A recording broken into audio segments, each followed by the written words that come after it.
Je n'ai jamais connu mon ami en meilleure forme, tant mentale que physique, qu'au cours de l'année 1895. Sa réputation grandissante lui avait amené une clientèle immense et je me rendrais coupable d'indiscrétion si je me bornais même à suggérer l'identité de certains des illustres clients qui franchirent notre humble seuil de Baker Street. Holmes, néanmoins, comme tous les grands artistes, vivait pour son art, et sauf dans le cas du duc d'Holderness, je ne l'ai que rarement vu réclamer une rétribution considérable pour ses inestimables services. Il était si détaché des biens de ce monde, ou si capricieux, qu'il a fréquemment refusé son aide à des personnes riches et puissantes quand le problème ne lui disait rien, tandis qu'il lui arrivait de consacrer des semaines d'intense concentration aux affaires de quelque humble client dont le cas présentait ces conditions d'étrangeté et cette atmosphère dramatique qui stimulait son imagination et mettait à l'épreuve sa perspicacité.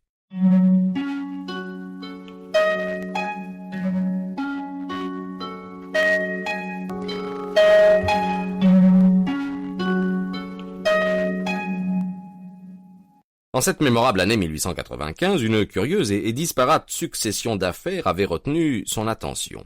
Elle allait de sa fameuse enquête sur la mort subite du cardinal Tosca, investigation menée sur le désir express de notre Saint-Père le Pape, à l'arrestation de Wilson, le célèbre dresseur de serins qui délivra les bas quartiers de Londres d'une abominable plaie.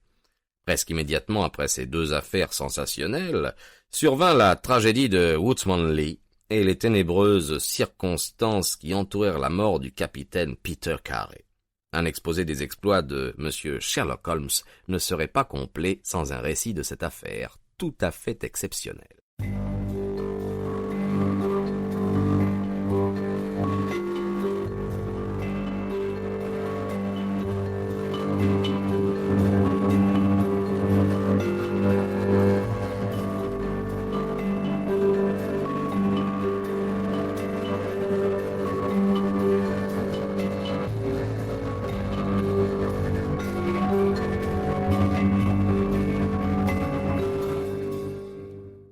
Pendant la première semaine de juillet, mon ami avait été si souvent et si longtemps absent de notre appartement que je savais qu'il avait quelque chose en train. Le fait que plusieurs gaillards de mauvaise mine étaient venus, au cours de cette période, demander le capitaine Basile, m'avait donné à entendre que Holmes travaillait quelque part sous l'un des nombreux noms et déguisements qui lui servaient à dissimuler sa formidable personnalité. Il possédait, dans différents points de Londres, 5 petits refuges au moins, dans lesquels il était à même de changer d'identité. Il ne m'avait rien dit de l'affaire en question et il n'était pas dans ses habitudes de le contraindre des confidences. Le premier signe positif qu'il me donna de la direction dans laquelle s'orientaient ses investigations fut vraiment extraordinaire. Il était parti avant le petit déjeuner et je m'étais assis à table pour ce repas matinal quand il entra à grands pas dans la pièce, le chapeau sur la tête et en tenant sous son bras comme un parapluie une lance énorme et à la pointe hérissée de barbe. « Grand Dieu, Holmes !» m'écriai-je, « est-ce à dire que vous vous êtes promené dans Londres avec ça ?»« Jusque chez le boucher et retour, oui. »« Chez le boucher ?» Et j'en reviens avec un excellent appétit. On ne saurait mettre en doute, Watson, la valeur d'un peu d'exercice avant le petit déjeuner. Mais je suis prêt à parier que vous ne devinerez jamais de quelle nature fut l'exercice que j'ai pris. Oh, je n'essaierai même pas. Il se mit à rire tout en se versant du café. Si vous aviez pu regarder dans l'arrière-boutique d'Alardis, vous auriez pu voir un cochon mort pendu à un croc au plafond et un monsieur en manche de chemise en train de le perforer furieusement avec l'arme en question. Cette personne énergique, c'était moi. Et j'ai acquis la conviction qu'il n'y a pas de déploiement de force qui tienne pour traverser un cochon de part en part d'un seul coup. Ça vous dirait peut-être quelque chose de vous y essayer. Pas pour un empire, non. Mais dites-moi, pourquoi ces essais? Parce que j'avais l'impression que cela aurait une répercussion indirecte sur le mystère de Woodsmanley.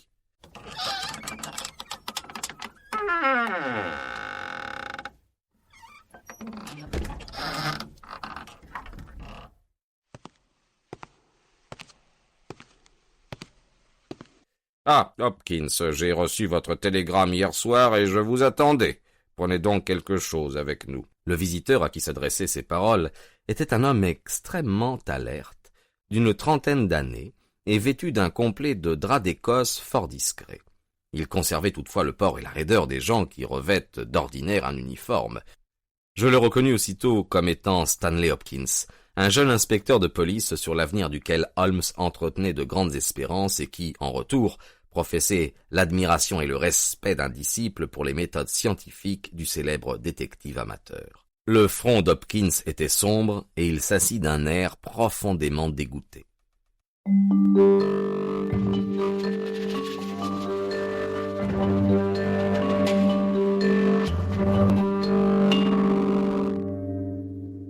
Non, merci, monsieur. J'ai déjeuné avant de venir. J'ai passé la nuit à Londres car je suis venu hier faire mon rapport. Et qu'aviez-vous à rapporter? Un échec, monsieur, un échec total. Vous n'avez pas progressé? Oh, pas du tout. Aïe, aïe, aïe, aïe, il va falloir que je voie ça. Je le voudrais bien, monsieur Holmes, car c'est la première belle occasion qu'on me donne et me voici à bout de ressources. Je serais joliment heureux si vous veniez me donner un coup de main. Eh bien, il se trouve que j'ai déjà lu avec soin tous les éléments d'information qu'on possède, y compris le compte-rendu de l'enquête. Au fait, quel compte tenez-vous de la blague à tabac trouvée sur le théâtre du crime? N'y a-t-il pas là un indice? Hopkins eut l'air surpris. C'était celle de la victime, monsieur. Il y avait ses initiales dedans, et elle était en peau de phoque. Or, c'était un chasseur de phoques. Mais il n'avait pas de pipe. Non, monsieur, nous n'avons pas trouvé de pipe. Le fait est qu'il fumait fort peu. Mais il peut quand même avoir eu du tabac pour ses amis. Sans doute. Je n'en parle que parce que, si ça avait été moi qui menais l'enquête, j'aurais été enclin à en faire le point de départ de mes investigations. Toutefois, mon ami le docteur Watson ignore tout de ce problème et je ne m'en trouverais pas plus mal si vous me répétiez la suite des événements une fois encore. Donnez-nous simplement un bref aperçu de l'essentiel. Stanley Hopkins sortit un papier de sa poche. J'ai ici les quelques dates qui fourniront la carrière du défunt, le capitaine Peter Carey. Il est né en 1845, 50 ans donc. Ce fut un fort audacieux pêcheur de loutres et de baleines. En 1883, il commandait le baleinier Licorne des mers de Dundee. Il fit alors plusieurs brillantes campagnes de suite et l'année d'après, 1884, se retira. Après cela, il voyagea pendant plusieurs années et finalement acheta dans le Sussex, près de Forest Row, une petite maison appelée Woodsmanley. Là, il a vécu 6 ans, et là, il est mort il y a une semaine aujourd'hui. Cet homme avait certaines particularités fort singulières. Dans la vie, c'était un puritain strict, un type silencieux et morose. Sa maisonnée consistait en sa femme, sa fille, âgée de 20 ans, et 2 bonnes. Ces dernières ne cessaient de changer, car leur position, qui n'était jamais fort réjouissante, devenait parfois insupportable. L'homme buvait à l'excès par intermittence, et quand la crise d'ivrognerie le prenait, il devenait un véritable démon. On l'a vu jeter sa femme et sa fille à la porte au milieu de la nuit, et les rosser dans le parc, jusqu'à ce que tout le village de l'autre côté des grilles fût réveillé par leurs hurlements. Il fut convoqué une fois devant le juge de paix pour des violences sauvages auxquelles il s'était livré sur la personne du vieux pasteur venu lui faire des remontrances à propos de sa conduite. Enfin, en bref, monsieur Holmes, vous iriez loin avant de trouver un homme plus dangereux que Peter Carey. Et on m'a dit qu'il était exactement pareil quand il commandait son bateau. On le connaissait dans la navigation sous le nom de Peter le Noir, et le surnom ne lui avait pas été donné à cause de son teint basané et de sa grande barbe, mais en raison de son humeur qui répandait la terreur autour de lui. Je n'ai pas besoin de dire qu'il était honni et évité par tous ses voisins et que je n'ai pas entendu prononcer une seule parole de regret à propos de sa terrible fin. Vous avez dû lire, monsieur Holmes, dans le compte-rendu de l'enquête du coroner, des détails concernant la cabine. Mais votre ami n'en a peut-être pas entendu parler. Carey s'était bâti à quelques centaines de mètres de sa maison une cabane en bois, il l'appelait toujours sa cabine, et c'est là qu'il couchait tous les soirs. C'était une petite bicoque qui ne comportait qu'une seule pièce de 4,50 m sur 3. Il en conservait la clé dans sa poche, faisait lui-même son lit et son ménage et ne laissait jamais personne en franchir le seuil. Il y a de petites fenêtres de chaque côté, mais elles étaient couvertes par des rideaux et jamais ouvertes. L'une d'elles était tournée dans la direction de la grande route et quand la lumière y brillait la nuit, les gens se la montraient en se demandant ce que Peter le Noir pouvait être en train de faire. C'est cette fenêtre-là, monsieur Holmes, qui nous a donné un des rares éléments positifs d'investigation qui soit sorti de l'enquête. Vous vous rappelez qu'un maçon, du nom de Slater, venant à pied de Forest Row vers 1 heure du matin, 2 jours avant le meurtre, s'arrêta en passant devant la propriété pour regarder le carré de lumière qui brillait encore entre les arbres. Il jure que l'ombre d'une tête d'homme se profilait, clairement visible sur le rideau, et que cette ombre n'était pas celle de Peter Carey, qu'il connaissait bien. C'était celle d'un homme barbu, mais à la barbe courte, et pointant vers l'avant d'une manière toute différente de celle du capitaine. C'est du moins ce qu'a dit Slater, mais il avait passé 2 heures au cabaret, et il y a quelque distance entre la route et la fenêtre. En outre, cela concerne le lundi. Or, le crime fut perpétré le mercredi. Le mardi, Peter Carey se montra de l'humeur la plus noire, surexcité par la boisson, et aussi sauvage que la plus dangereuse bête fauve. Il ne cessa de rôder dans la maison, et les femmes prenaient leurs jambes à leur cou quand elles l'entendaient arriver. Tard le soir, il descendit à sa bicoque. Vers 2 heures le matin, sa fille, qui dormait la fenêtre ouverte, entendit un épouvantable hurlement qui venait de cette direction. Mais comme il arrivait couramment à Carey de brailler et de crier quand il était pris de boisson, on n'y prit pas garde. En se levant à 7 heures, une des bonnes remarqua que la porte de la cabane était ouverte. Mais si grande était la terreur provoquée par le bonhomme que ce ne fut pas avant midi que quelqu'un osa se risquer à aller voir ce qu'il devenait. En jetant un coup d'œil par la porte ouverte, on vit un spectacle qui les mit toutes en fuite, livides, jusqu'au village. 1 heure plus tard, j'étais sur place et je prenais l'affaire en main. Ma foi, j'ai les nerfs assez solides, vous le savez, monsieur Holmes, mais je vous donne ma parole que ça m'a secoué quand j'ai fourré le nez dans cette petite baraque. Elle ronflait comme un harmonium tant elle était pleine de mouches, et le plancher et les murs étaient comme un abattoir. Il l'appelait sa cabine, et c'en était bien une, car on s'y serait cru à bord d'un bateau. Il y avait une couchette à un bout, une malle de marin, des cartes terrestres et marines, une image de la licorne des mers, une rangée de livres de bord sur un rayon, tout exactement tel qu'on s'attendrait à le trouver dans la cabine d'un capitaine. Et là, au milieu, se trouvait le bonhomme, le visage convulsé comme celui d'un damné à la torture, sa grande barbe tavelée pointant en son agonie vers le plafond.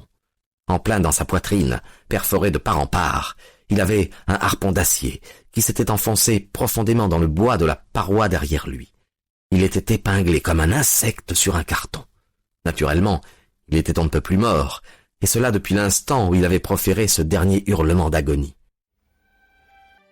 Je connais vos méthodes, monsieur, et je les ai mises en pratique. Avant de permettre qu'on touche à quoi que ce soit, j'ai examiné avec le plus grand soin le sol à l'extérieur et aussi le plancher de la pièce.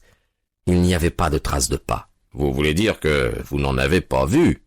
Je vous assure, monsieur, qu'il n'y en avait pas. Mon bon, j'ai enquêté sur bien des crimes, mais je n'en ai encore jamais vu qui ait été commis par une créature volante. Dès l'instant que le criminel reste sur 2 jambes, il faut fatalement qu'il y ait au sol une sorte d'abrasion, de minime dérangement qu'un chercheur scientifique peut déceler. Il est incroyable que cette pièce souillée de sang n'ait contenu aucune trace susceptible de nous aider. J'ai vu toutefois, d'après l'enquête, qu'il y avait des objets que vous n'avez pas réussi à négliger. Le jeune inspecteur réagit à ces commentaires ironiques. J'ai été inepte de ne pas vous appeler à ce moment-là, monsieur Holmes, mais de toute façon, il n'y a pas à y revenir. Oui, il y avait dans la pièce plusieurs objets qui réclamaient une attention particulière. L'un était le harpon, qui avait servi pour le crime. On l'avait arraché d'une panoplie au mur. Il en restait 2, et la place du 3e était vide. Sur le manche, il y avait écrit « SS Licorne des mers ». Dundee, ce qui semblait établir que le crime avait été commis dans un moment de fureur et que le meurtrier avait saisi la première arme qui lui était tombée sous la main. Le fait que le crime avait été commis à 2 heures du matin et que malgré cela Peter Carey était tout habillé suggérait qu'il avait rendez-vous avec le meurtrier, ce que confirme la présence sur la table d'une bouteille de rhum et de 2 verres sales. Oui, dit Holmes, je crois que ces 2 conclusions sont admissibles. Y avait-il d'autres alcools que ce rhum dans la pièce? Oui, il y avait sur le coffre une cave à liqueur qui contenait du whisky et du cognac. Elle est sans importance pour nous, toutefois, car les carafons étaient pleins et n'avaient par conséquent pas servi. Ta présence a quand même une signification, dit Holmes. Néanmoins, parlez-nous encore de ceux des objets qui, selon vous, paraissent avoir une incidence sur l'enquête. Il y avait sa blague à tabac sur la table. Quelle partie de la table? Elle était dans le milieu, elle était de phoque brute, avec le poil raide et une languette de cuir pour la nouer. À l'intérieur, il y avait PC sur le rabat. Elle contenait une demi-once de fort tabac de marin. Excellent. Et quoi d'autre? Stanley Hopkins tira de sa poche un calepin recouvert de tissu. L'extérieur en était rugueux et usé, les feuillets décolorés. Sur la première page étaient inscrites les initiales JHN et le millésime 1883.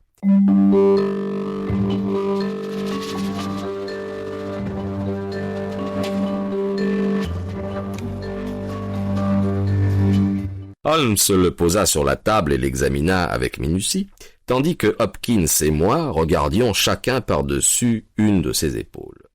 Sur la seconde page étaient imprimées les lettres CPR, et puis venaient plusieurs pages de nombres. Un autre en tête portait Argentine, un autre Costa Rica, un autre Sao Paulo, chacun précédant des pages de signes et de chiffres. « Quelle signification trouvez-vous à tout cela » demanda Holmes. « Il semble que ce soit des listes de valeurs mobilières. Je pensais que JHN étaient les initiales d'un courtier et que CPR était peut-être le client. » « Et qu'est-ce que vous diriez de Canadian Pacific Railway » proposa Holmes. Stanley Hopkins jura entre ses dents et se donna un coup de poing sur la cuisse. « Quel imbécile je suis !» s'exclama-t-il. « Naturellement, c'est cela. Alors JHN sont les seules initiales qui nous restent à deviner. J'ai déjà examiné toutes les listes anciennes de la bourse, mais je ne trouve personne en 1883, soit parmi les agents de change, soit parmi les courtiers dont les initiales correspondent à celles-là. J'ai pourtant l'impression que cet indice est le plus important que je détienne. Vous admettrez, monsieur Holmes, qu'il existe une possibilité que ces initiales soient celles de la seconde personne, en d'autres termes de l'assassin. Je voudrais aussi faire ressortir que l'introduction dans l'enquête d'un document concernant d'importantes quantités de valeurs nous fournit, pour la première fois, une indication du mobile du crime. » Le visage de Sherlock Holmes montrait qu'il était complètement pris de court par ces nouvelles perspectives. « Je suis contraint d'admettre vos deux arguments, dit-il. Je reconnais que le carnet qui n'a pas été produit à l'enquête modifie l'idée que je m'étais formée. J'étais arrivé à une théorie du crime dans laquelle je ne trouve pas place pour cela. Vous êtes-vous efforcé de retrouver certaines des valeurs mentionnées là-dedans ? On enquête maintenant dans les bureaux, mais j'ai peur que la liste complète des porteurs de ces titres d'Amérique du Sud ne se trouve dans ces contrées et qu'il ne faille quelques semaines avant qu'on puisse trouver la trace des actions. » Holmes venait d'examiner la couverture du calepin au moyen de sa loupe. « Sûrement, il y a ici une décoloration, dit-il. »« Oui, monsieur, c'est une tache de sang. Je vous ai dit que j'avais ramassé ce carnet sur le plancher. »« La tache de sang était-elle dessus ou dessous ?»« Sur la face, en contact avec le parquet. » Ce qui prouve naturellement qu'on a laissé tomber le calepin une fois le crime commis. »« Exactement, monsieur Holmes.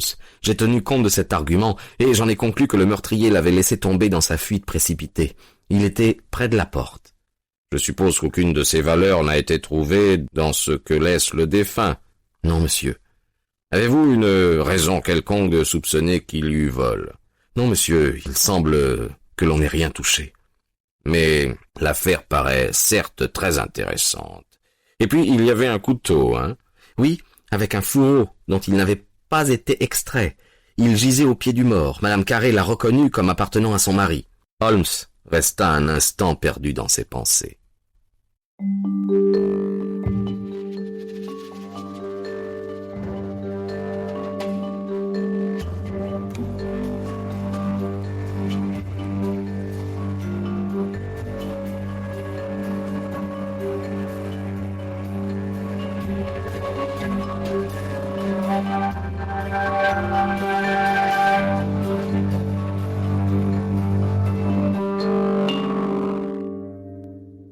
Allons, dit-il, j'imagine qu'il faudra que j'aille jeter un coup d'œil à cela.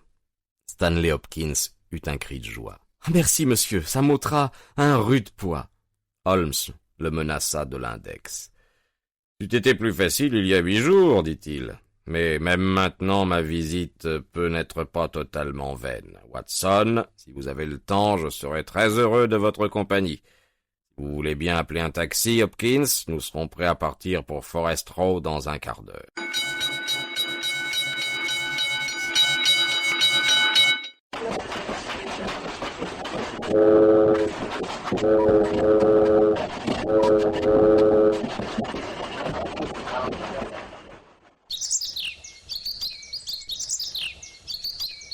Descendant à la petite gare en bordure de route, nous continuâmes en voiture pendant plusieurs kilomètres parmi les vastes vestiges des bois qui, à une certaine époque, faisaient partie de la grande forêt qui tint si longtemps en respect les envahisseurs saxons. Cette impénétrable Weald, ou région boisée qui constitua 60 ans durant le rempart des autochtones. De vastes secteurs en ont été rasés, car elle fut le siège des premières mines de fer d'Angleterre, et on a abattu les arbres pour extraire le minerai. Maintenant pourtant cette industrie s'est reportée sur les champs plus riches du nord, et rien ne montre plus le travail d'antan, si ce n'est les bois ravagés et les grandes cicatrices que porte le sol. Ici, dans une clairière au flanc verdoyant d'une colline, se trouvait une longue maison basse à laquelle on accédait par une allée qui courait en demi-cercle au milieu des champs. Plus près de la route et entouré de 3 côtés par des buissons, il y avait un petit pavillon dont une fenêtre et la porte faisaient face dans notre direction. C'était le théâtre du meurtre. Stanley Hopkins nous conduisit d'abord à la maison. Il nous y présenta à une femme hagarde et aux cheveux gris, la veuve de la victime. Les traits accusés de son maigre visage, l'air de furtive terreur de ses yeux aux paupières rougies, révélaient les années de malheur et de mauvais traitements qu'elle avait endurés. Sa fille était avec elle, pâle, les cheveux blonds. Elle nous dit, avec une étincelle de défi dans les yeux, qu'elle était heureuse de la mort de son père et qu'elle bénissait la main qui l'avait frappée. Terrible foyer que celui que Peter Carré-Lenoir s'était façonné, et ce fut avec un sentiment de soulagement que nous nous retrouvâmes dans le soleil, cheminant le long du sentier qu'avaient tracé au travers des champs les pieds du défunt.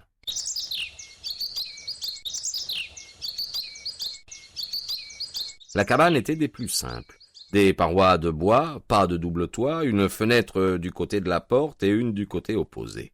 Stanley Hopkins sortit la clé de sa poche et il se penchait sur la serrure quand il s'arrêta, l'air attentif et surpris. « Quelqu'un y a touché !» dit-il. Le fait ne faisait pas de doute, et des éraflures blanches rayaient la peinture, comme si on venait de les faire à l'instant. Holmes s'en fut examiner la fenêtre. « Quelqu'un a également essayé de la forcer.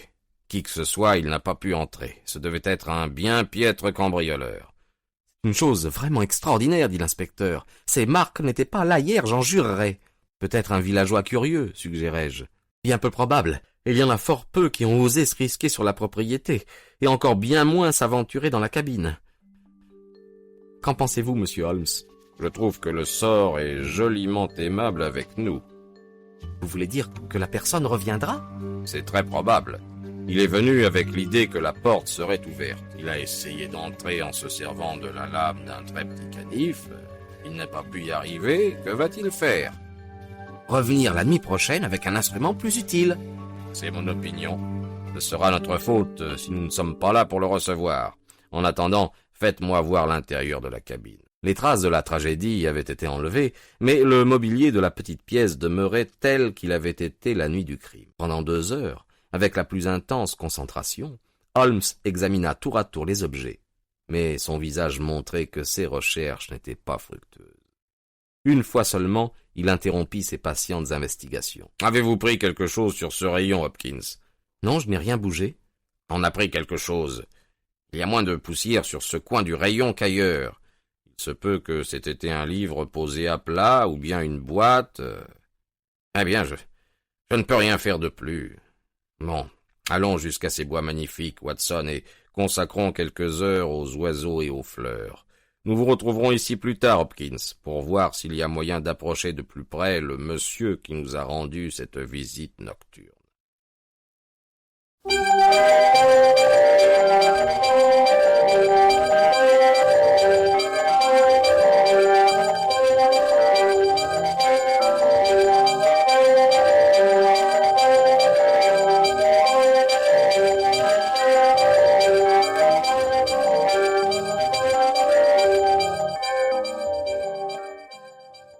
Nous écoutâmes tous le jeune homme avec attention. Le véritable responsable dans cette faillite, c'était mon père. Thomson avait pris sa retraite. Je n'avais que 10 ans à l'époque, mais j'étais assez grand pour ressentir la honte et l'horreur de la situation. On a toujours dit que mon père avait volé les titres et pris la fuite. Ce n'est pas vrai. Il croyait que si on lui laissait le temps de les réaliser, les choses s'arrangeraient et tous les créditeurs seraient remboursés. Il partit pour la Norvège, dans son petit yacht, juste avant que ne fût lancé son mandat d'amener. Je me rappelle cette dernière nuit, où il dit adieu à ma mère. Il nous laissa une liste des titres qu'il emmenait, et jura qu'il reviendrait la tête haute, et qu'aucun de ceux qui avaient eu confiance en lui ne souffrirait de dommages. Eh bien, nous n'avons plus jamais eu de ces nouvelles. Le yacht et lui s'évanouirent intégralement. Nous croyions, ma mère et moi, qu'ils étaient tous deux disparus au fond de l'eau avec les valeurs qu'ils avaient prises. Nous avions cependant un ami fidèle, qui est dans les affaires, et ce fut lui qui découvrit il y a quelque temps que certains des titres que mon père détenait reparaissaient sur le marché de Londres. Vous pouvez imaginer notre stupéfaction. Je passais des mois à en chercher les traces, et après 1000 difficultés et démarches, je constatai que ces actions avaient été vendues en premier lieu par le capitaine Peter Carey, le propriétaire de cette cabane. Naturellement, je me renseignai sur l'individu. J'appris qu'il avait commandé un baleinier qui devait revenir des mers polaires au moment même où mon père naviguait vers la Norvège. L'automne de cette année-là fut orageux, avec d'interminables périodes où le vent soufflait du sud.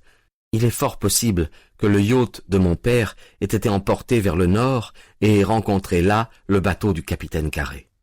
En ce cas, qu'était devenu mon père? De toute façon, si je pouvais démontrer, d'après le témoignage de Carey, la façon dont ces titres avaient été introduits sur la place, ce fait établirait la preuve que mon père ne les avait pas vendus, et qu'en les emportant, il n'avait pas l'intention de se les approprier. Je vins dans le Sussex pour voir le capitaine, et ce fut à ce même instant que sa mort affreuse se produisit. Je lus, dans le compte-rendu de l'enquête, une description de sa cabine qui relatait la présence des vieux livres de bord de son bateau. Il me parut que si je pouvais voir ce qui s'était produit au cours du mois d'août 1883 à bord de la Licorne des mers, cela éclaircirait peut-être le mystère dont s'entourait le destin de mon père. J'ai essayé hier soir d'arriver jusqu'à ces livres de bord, mais je n'ai pas pu ouvrir la porte. J'ai recommencé ce soir avec succès. J'ai constaté que les pages qui concernent le mois qui m'intéresse ont été arrachées du livre.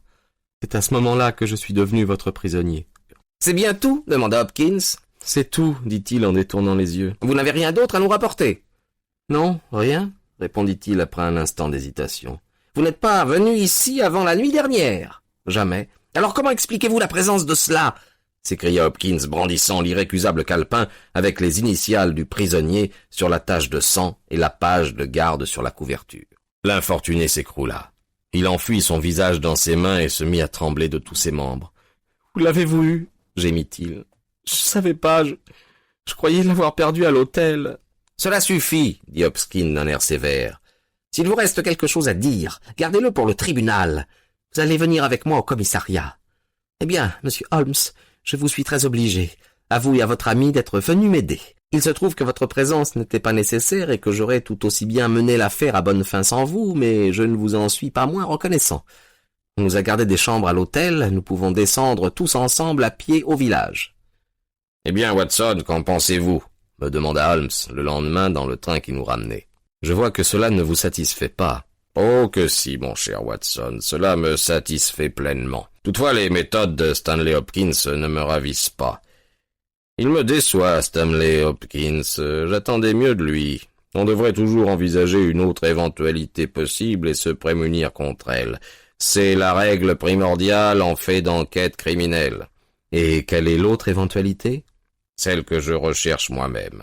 Il se peut qu'elle ne donne rien, mais je la suivrai tout au moins jusqu'au bout. Il était plus de 11 heures quand nous tendîmes notre petite embuscade. Hopkins était d'avis de laisser ouverte la porte de la cabane, mais Holmes considérait que ce geste éveillerait les soupçons de l'inconnu.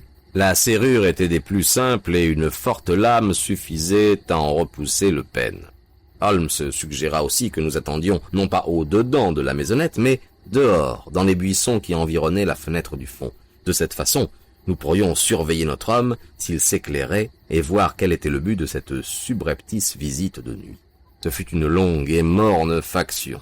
Et pourtant, il y avait en elle quelque chose du frisson que le chasseur ressent quand, tapi à proximité du point d'eau, il attend la venue des fauves assoiffés. Quel animal sauvage allait fondre sur nous du fond de l'obscurité? Serait-ce un tigre féroce, criminel dont on ne viendrait à bout qu'au prix d'un combat où il se défendrait des crocs et des griffes? Ou bien serait-ce un chacal rampant, dangereux seulement pour ceux qui sont faibles et désarmés? Dans le plus complet silence, accroupis dans les buissons, nous attendions tout ce qui se présenterait. D'abord, les pas de quelques villageois attardés, ou le bruit de voix qui nous venait de l'agglomération facilitait notre veillée. Mais, une à une, ces interruptions s'éteignirent, et un calme absolu s'installa, coupé seulement par l'horloge de l'église qui nous renseignait sur l'avance de la nuit, et par le murmure et les froissements d'une petite pluie fine tombant sur le feuillage.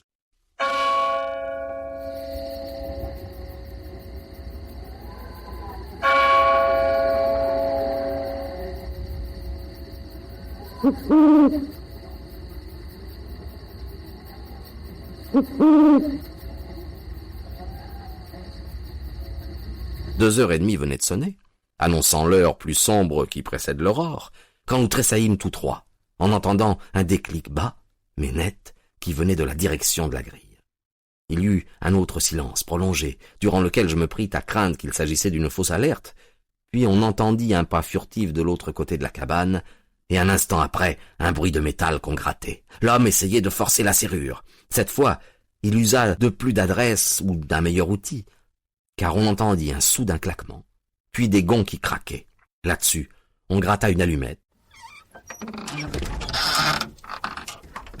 Et l'instant d'après, la lumière soutenue d'une bougie remplit l'intérieur de la baraque. À travers les rideaux de gaz, nos yeux se rivèrent à la scène qui se déroulait au-dedans. Le visiteur nocturne était un jeune homme, frêle et mince, avec une moustache noire qui accentuait la mortelle pâleur de son visage. Il ne pouvait guère avoir plus de 20 ans. Je n'ai, de ma vie, vu un être humain qui parut dans un état de plus pitoyable frayeur, car il tremblait de tous ses membres et claquait des dents. Il était vêtu comme un homme de la bonne société, en costume Norfolk avec des culottes de golf et portait une casquette. Nous le vîmes regarder autour de lui, avec de grands yeux effrayés, puis il posa sa bougie sur la table et disparut de notre vue. Il en revint avec un grand livre, un des livres de bord qui se trouvaient alignés sur les rayons. S'appuyant à la table, il tourna rapidement les feuillets de ce volume jusqu'au moment où il trouva l'écriture qu'il cherchait. Alors, avec un geste coléreux, de sa main crispée, il referma le livre, le replaça dans le coin et éteignit la lumière. Il avait à peine fait demi-tour pour quitter la hutte, quand la main d'Hopkins s'appesantit sur son collet.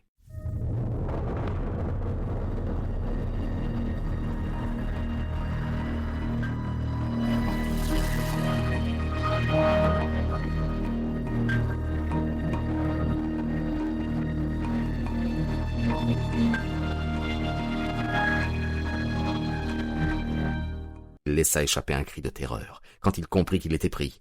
On ralluma la bougie, et nous vîmes notre misérable captif, frissonnant et tout recroquevillé sous la poigne du détective. Il s'écroula sur le coffre de marin, et ses yeux voyagèrent désemparés de l'un à l'autre d'entre nous. « Eh bien, mon brave, dit Stanley Hopkins, qui sommes-nous et que voulons-nous ici ?» L'homme se ressaisit et nous fit face avec un certain effort pour retrouver la maîtrise de lui-même. « Vous êtes des policiers, j'imagine, » dit-il. « Vous vous figurez que j'ai quelque chose à voir dans la mort du capitaine Peter Carey. Je vous assure que je suis innocent. »« C'est ce que nous verrons, » dit Hopkins. « D'abord votre nom. »« John Hopley Nelligan. » Je vis Holmes et Hopkins échanger un rapide coup d'œil. « Que faites-vous ici ?»« Puis-je parler à titre confidentiel ?»« Non, certes non. »« Alors, pourquoi vous le dirais-je ?»« Parce que si vous n'avez pas de réponse à fournir, cela pourrait aller mal pour vous lors du procès. » Le jeune homme accusa le coup. «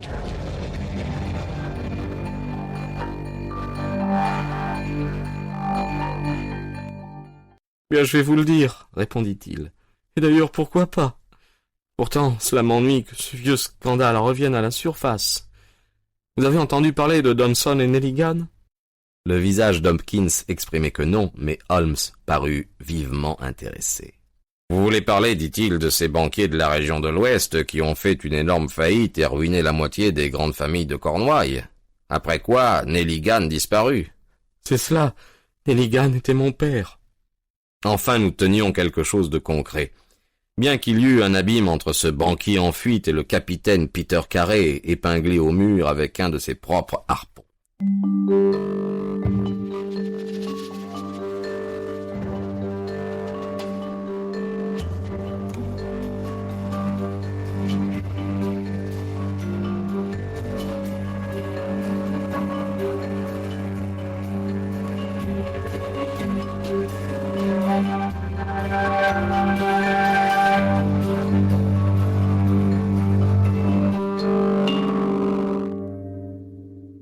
Plusieurs lettres attendaient Holmes à Baker Street.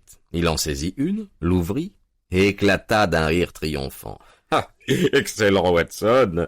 L'autre éventualité prend tournure. Vous avez des formules de télégramme? Écrivez donc 2 messages pour moi. Sumner, agent maritime, Ratcliffe Highway. Envoyez 3 hommes pour être chez moi, 10 heures demain matin, signé Basile. C'est mon nom dans ces parages. Voici l'autre télégramme. Inspecteur Stanley Hopkins, 46 Lord Street, Brixton.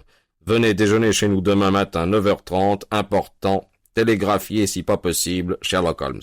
Et voilà, Watson, cette histoire infernale m'a hanté 10 jours durant. Je la bannis par la présente de mes pensées jusqu'à demain matin, où je compte bien que nous en verrons la fin définitive. Exact à l'heure prescrite, l'inspecteur Stanley Hopkins arriva, et nous nous mîmes à table devant l'excellent petit déjeuner qu'avait préparé madame Hudson. Le jeune détective était aux anges de son succès. « Vous croyez vraiment que votre solution doit être correcte ?» demanda Holmes. « Je ne vois pas comment le dossier pourrait être plus complet. L'enquête ne m'a pas paru concluante. »« Vous m'étonnez, monsieur Holmes. Qu'est-ce que vous voudriez de plus ? Est-ce que votre explication répond à tout ?»« Sans aucun doute. J'ai découvert que le jeune Nelligan est arrivé à l'hôtel le jour même du crime, sous le prétexte de venir jouer au golf. Sa chambre était au rez-de-chaussée, de sorte qu'il pouvait sortir quand cela lui plaisait. Cette nuit-là, il est allé à Woodmansley, il a vu Peter Carey dans sa cabine, ils se sont pris de querelle et il l'a tué avec le harpon. Là-dessus, horrifié de ce qu'il avait fait, il s'est enfui de la cabane en laissant tomber le calepin qu'il avait apporté afin de questionner Peter Carey au sujet de tous les titres en question. Vous avez peut-être remarqué que certaines des valeurs étaient pointées et d'autres, la grande majorité, pas. Celles qui sont pointées ont été retrouvées sur la place de Londres, mais pour les autres, on pouvait penser qu'elles étaient encore en la possession de Carey. Et le jeune Nelligan, d'après ce qu'il nous a lui-même déclaré, était fort désireux de les récupérer afin d'agir correctement à l'égard des créanciers de son père.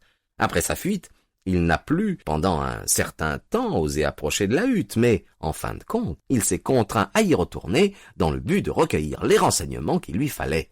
Il me semble que tout cela est simple et évident. Holmes sourit.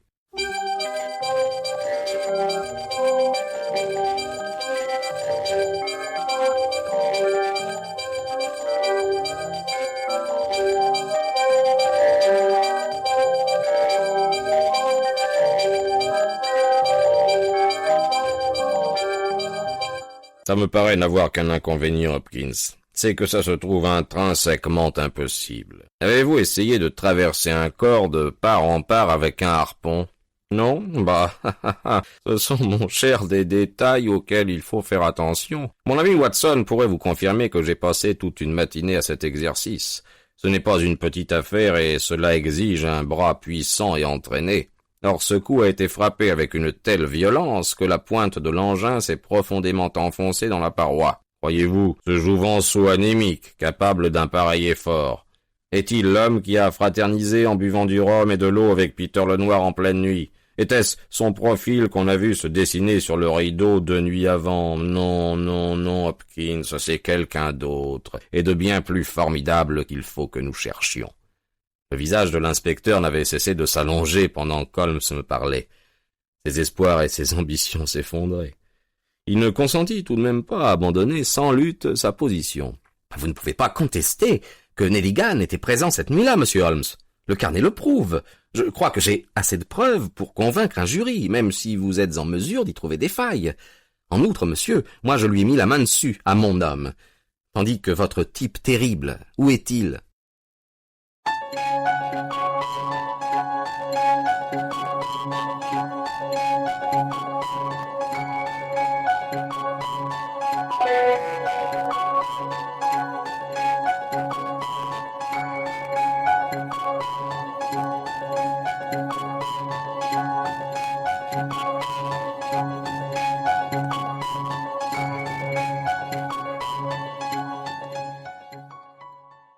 Je croirais volontiers qu'il est dans l'escalier, dit Holmes avec sérénité.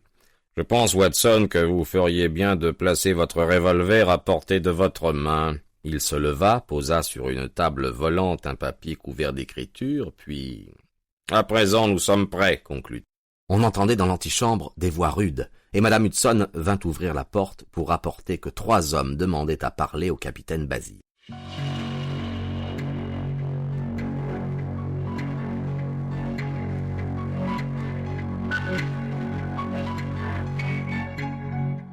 Faites-les entrer l'un après l'autre, dit Holmes.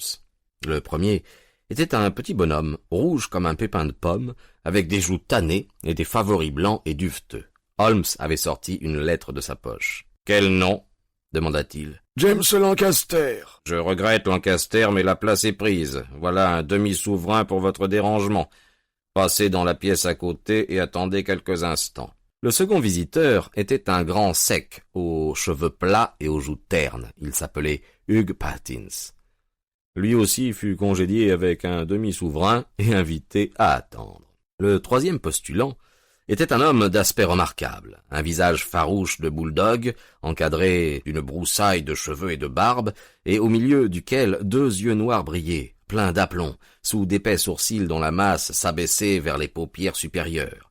Il nous salua et se planta devant nous, en vrai marin, pétrissant sa casquette entre ses doigts. « Votre nom » demanda Holmes. « Patrick Kearns. »« Harponneur ?»« Oui, monsieur, 26 campagnes. »« De Dundee, j'imagine. »« Oui, monsieur. »« Et prêt à partir avec un navire d'exploration. »« Oui, monsieur. »« À quel tarif ?»« 8 livres par mois. »« Vous pourriez partir immédiatement ?»« Le temps de réunir mon équipement. »« Vous avez vos papiers ?»« Oui. » dit l'homme en sortant de sa poche une liasse de documents graisseux auxquels Holmes jeta un coup d'œil avant de les lui rendre. « Vous êtes l'homme que je cherche, » lui dit-il. « Voilà votre engagement sur la table. Si vous le signez, tout sera réglé. » Le marin traversa la pièce et prit la plume. « Vous signez ici ?» demanda-t-il en se penchant sur la table. Holmes s'inclina par-dessus l'épaule de l'homme et passa ses 2 mains par-dessus son cou. « Là ira comme cela, dit-il. » J'entendis un déclic d'acier et un meuglement comme celui d'un taureau enragé.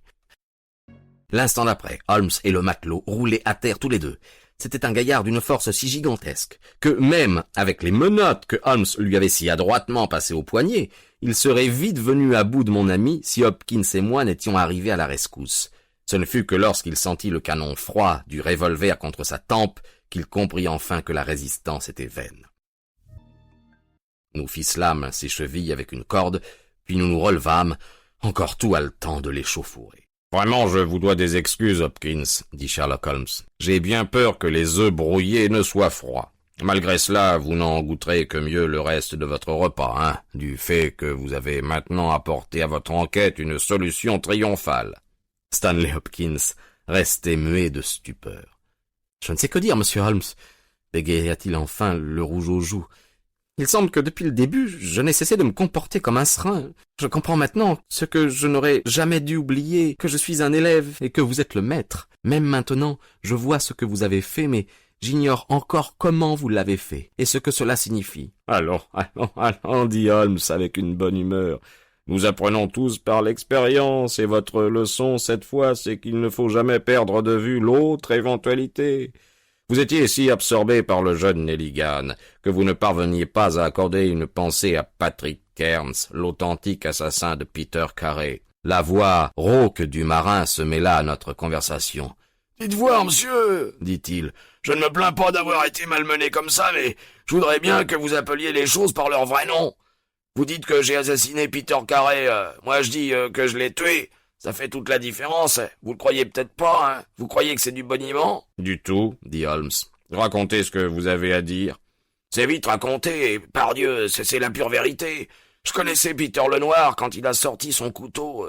Je l'ai vivement piqué avec le harpon, vu que je savais que ce serait lui ou moi. C'est comme cela qu'il est mort. Appelez ça un crime si vous voulez, mais je sais que j'aime encore mieux mourir la corde au cou qu'avec le couteau de Peter Lenoir dans le cœur. »« Comment en êtes-vous arrivé là ?» demanda Holmes.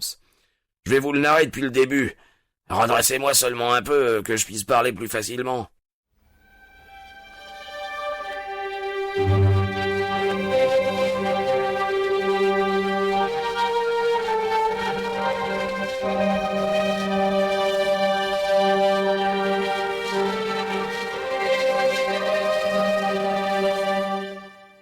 Alors voilà, ça s'est passé en 1883 au mois d'août. Peter Carey était le patron de la Licorne des mers et moi harponneur en second.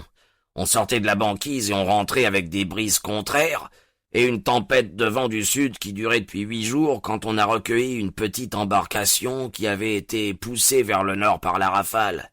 Il n'y avait qu'un homme à bord, un terrien. L'équipage, croyant que le yacht allait couler, était parti pour essayer de gagner la côte norvégienne dans la chaloupe. Ils ont dû tous se noyer. L'homme, on l'a pris à bord, et le capitaine et lui, ils ont eu dans la cabine des conversations qui en finissaient pas. Tout ce qu'il avait apporté avec lui sur notre navire, c'était une caisse en fer blanc. Autant que je sache, on n'a jamais dit le nom de ce type, et la seconde nuit, il a disparu comme s'il n'avait jamais existé.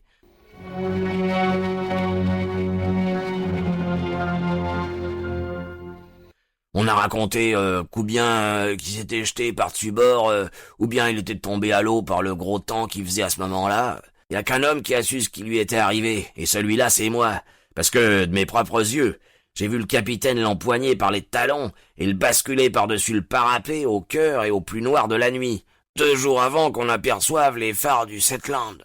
Eh bien, j'ai gardé ce que je savais pour moi, et j'ai attendu de voir ce qui en résultait. Rentré en Écosse, l'affaire fut étouffée sans peine, et personne ne posa de questions. Un inconnu était mort accidentellement, et personne n'avait qualité pour se livrer à une enquête. Peu après, Peter Carey se retira, et il me fallut des années pour trouver où il était. Je me doutais qu'il avait fait le coup pour avoir le contenu de la boîte en fer, et qu'il devait avoir le moyen de bien payer pour que je parle pas. J'ai su où il était par un matelot qu'il avait rencontré à Londres, et je suis allé le voir pour le pressurer. Le premier soir, il était assez raisonnable et prêt à me donner de quoi me libérer du besoin de reprendre la mer. On devait régler la chose le surlendemain. Quand je revins, je le trouvais aux 3/4 ivre et d'une humeur féroce. On s'est assis, on a bu et parlé d'autrefois, mais plus il buvait, moins son air me plaisait. J'ai repéré le harpon au mur en me disant que j'en aurais peut-être besoin avant que ça soit fini. Puis tout à coup, il s'est déchaîné contre moi, et crachant et jurant, son grand coutelas à la main, il s'est levé une lueur de meurtre dans les yeux. Il n'a pas eu le temps de dégainer son couteau, que je lui avais déjà passé le harpon à travers du corps. Tu Dieu qu'a le hurlement, hein. Et cette figure, qui revient se mettre entre moi et le sommeil. Je suis resté là, avec le sang qui coulait tout autour de moi, et j'ai attendu. Mais tout était tranquille. Alors j'ai repris du cœur. J'ai regardé autour de moi et j'ai vu la caisse en fer sur un rayon. Je l'ai prise. J'y avais en tout cas tout autant droit que Peter Carey. Je suis sorti de la cabane en laissant comme un imbécile ma blague à Perlot sur la table. Maintenant, je vais vous dire le plus curieux de l'histoire. Je venais tout juste de sortir de la baraque quand j'ai entendu qu'on venait. Alors, je me suis caché dans les buissons. Un homme s'est amené en se faufilant et entré dans la hutte, a poussé un cri comme s'il voyait un fantôme et a détalé à toutes jambes. Qui c'était, ce qu'il voulait, c'est plus que je peux en dire. Hein. Pour ma part, j'ai marché 4 lieues, trouvé un train à Tunbridge Wells et atteint Londres comme ça, sans que personne n'ait rien su. Eh ben, quand j'ai examiné la boîte, j'ai constaté qu'il n'y avait pas d'argent dedans, hein, mais seulement des papiers que j'oserais jamais vendre. J'avais perdu ce par quoi je tenais Peter le Noir, et je me trouvais tout seul à Londres sans un shilling. J'avais plus que mon état comme ressource. J'ai vu les annonces qui parlaient de harponneurs et de salaires élevés, alors je suis allé chez les agents maritimes qui m'ont envoyé ici. C'est tout ce que je sais, et je répète que si j'ai tué Peter le Noir, la loi m'en doit des remerciements, vu que je lui ai épargné le prix d'une corde en chanvre. Une déposition fort claire, dit Holmes en se levant pour allumer sa pipe. Je crois, Pims, qu'il ne faut pas perdre de temps à mettre votre prisonnier en sûreté. Cette pièce n'est nullement appropriée au rôle de cellule et Monsieur Patrick Cairns tient trop de place sur notre tapis. Monsieur Holmes, dit Hopkins, je ne sais comment vous exprimer ma gratitude. Même maintenant, je ne comprends pas comment vous avez obtenu ce résultat. Simplement parce que j'ai eu la bonne fortune de tomber sur la bonne piste dès le début. Il est fort possible que si j'avais été au courant du carnet, cela aurait égaré mes réflexions comme ce fut le cas pour vous, mais tout ce dont j'avais entendu parler, l'adresse dans le maniement du harpon et la force prodigieuse qu'il y fallait, le rhum et l'eau, la blague en phoque, tout cela indiquait un marin, et plus spécialement un chasseur de baleines. J'étais convaincu que les initiales P.C. sur la blague résultaient d'une coïncidence et n'étaient pas celles de Peter Carey, puisqu'il fumait si peu qu'on n'avait pas même trouvé de pipe dans sa cabine. Vous vous souvenez que je vous ai demandé s'il y avait du whisky et du cognac dans celle-ci. Vous m'avez répondu que oui. Combien y a-t-il de terriens qui boiront du rhum là où ils peuvent avoir d'autres alcools? Oui, j'étais sûr que c'était un matelot. Comment l'avez-vous trouvé? Mon cher, le problème dès lors devenait très simple. Si c'était un marin, ce ne pouvait plus être qu'un marin qui avait été sur la licorne des mers avec Carré. J'ai passé 3 jours à télégraphier à Dundee, et au bout de ce temps-là, j'avais la liste de l'équipage en 1883. Une fois trouvé le nom de Patrick Cairns parmi les harponneurs, mes recherches approchaient de leur fin. Je raisonnais que mon homme était probablement à Londres et qu'il aurait envie de quitter le pays un certain temps. Je passai donc quelques jours dans le quartier du port à mettre sur pied le projet d'une expédition arctique, laquelle annonça des conditions alléchantes pour les harponneurs qui voudraient servir sous les ordres du capitaine Basile, et en voici le résultat. « Merveilleux !» s'écria Hopkins. « Merveilleux !»« Faut faire libérer le jeune Nelligan aussi vite que possible, » dit Holmes. « J'avoue que je crois que vous lui devez des excuses. La boîte en fer doit lui être retournée, mais bien entendu, les valeurs que Peter Carré a vendues sont perdues pour toujours. Voilà le fiacre, Hopkins. Vous allez pouvoir emmener votre homme. Si vous avez besoin de moi pour le procès, mon adresse et celle de Watson seront quelque part en Norvège. Je vous enverrai les précisions plus tard.